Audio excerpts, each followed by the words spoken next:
আপোনাৰ বাৰু blood pressure সদায় হাই হৈ থাকে নেকি নে আপোনাৰ ব্লাড চুগাৰ সদায় বেছি হৈ থাকে পেচাবৰ সমস্যা পেটৰ সমস্যা কিডনিৰ সমস্যা ইউৰিক এচিডৰ সমস্যা কলেষ্ট্ৰলৰ সমস্যা নাইবা পায়খানাৰ সমস্যা নাইবা হিমোগ্লোবিন কমি যোৱাৰ সমস্যা আপোনাৰ আছে নেকি এই ইমানবোৰ সমস্যাৰ এটা উপায় লৈ আপোনালোকৰ মাজলৈ আহিছোঁ এটি ভিডিঅ'ৰ যোগেদি আশা কৰোঁ আপোনালোকে ভিডিঅ'টো চাই উপকৃত হ'ব আপোনাৰ বাৰীত থকা এবিধ পুষ্টিকৰ খাদ্য হৈছে কল পচলা ইয়াক আপুনি সিজাইও খাব পাৰে নাইবা কেঁচাই তাৰ ৰসটো উলিয়াই খালেও উপকৃত হ'ব ইয়াৰ ছাইড ইফেক্ট প্ৰায় নাই বুলিয়ে ক'ব পাৰি অৱশ্যে অতিমাত্ৰা সেৱন কৰিলে আমাক সকলো বস্তুৱে ক্ষতি কৰে কল পচলাত প্ৰচুৰ পৰিমাণে পটাছিয়াম থকাৰ বাবে ই আমাক ব্লাড প্ৰেছাৰ নিয়ন্ত্ৰণ কৰি ৰাখে ইয়াৰ গ্লাইচেমিক ইনডেক্স একেবাৰে কম হয় সেয়ে ই ডায়েবেটিছ ৰোগীৰ বাবেও উপযোগী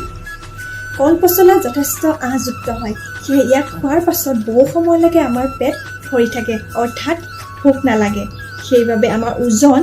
কমি যায় পচলাৰ ৰস নাইবা জুচ বনাই খালে ই আমাৰ শৰীৰৰ বিষাক্ত বস্তুসমূহ বাহিৰ কৰি দিয়ে অৰ্থাৎ পেচাব জ্বলা পোৱাৰ সমস্যা কিডনিৰ সমস্যা কিডনি ষ্টনৰ সমস্যা নাইবা ইউৰিনেৰী ট্ৰেক্ট অৰ্থাৎ ইউটিআৰ সমস্যাৰ পৰা আমি নিয়ন্ত্ৰণ পাব পাৰোঁ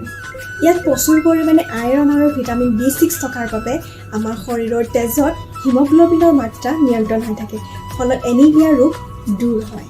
ইয়াৰ উপৰিও কলেষ্ট্ৰল ইউৰিক এচিড বদহজম পেটৰ সমস্যা গেছৰ সমস্যা নাইবা টান পায়খানাৰ সমস্যাৰ বাবে কল পচলা অতি দৰকাৰী ভিডিঅ'টি চাই যদি আপুনি উপকৃত হৈছে তেনেহ'লে লাইক কমেণ্ট শ্বেয়াৰ আৰু ফ'ল' কৰি দিব ধন্যবাদ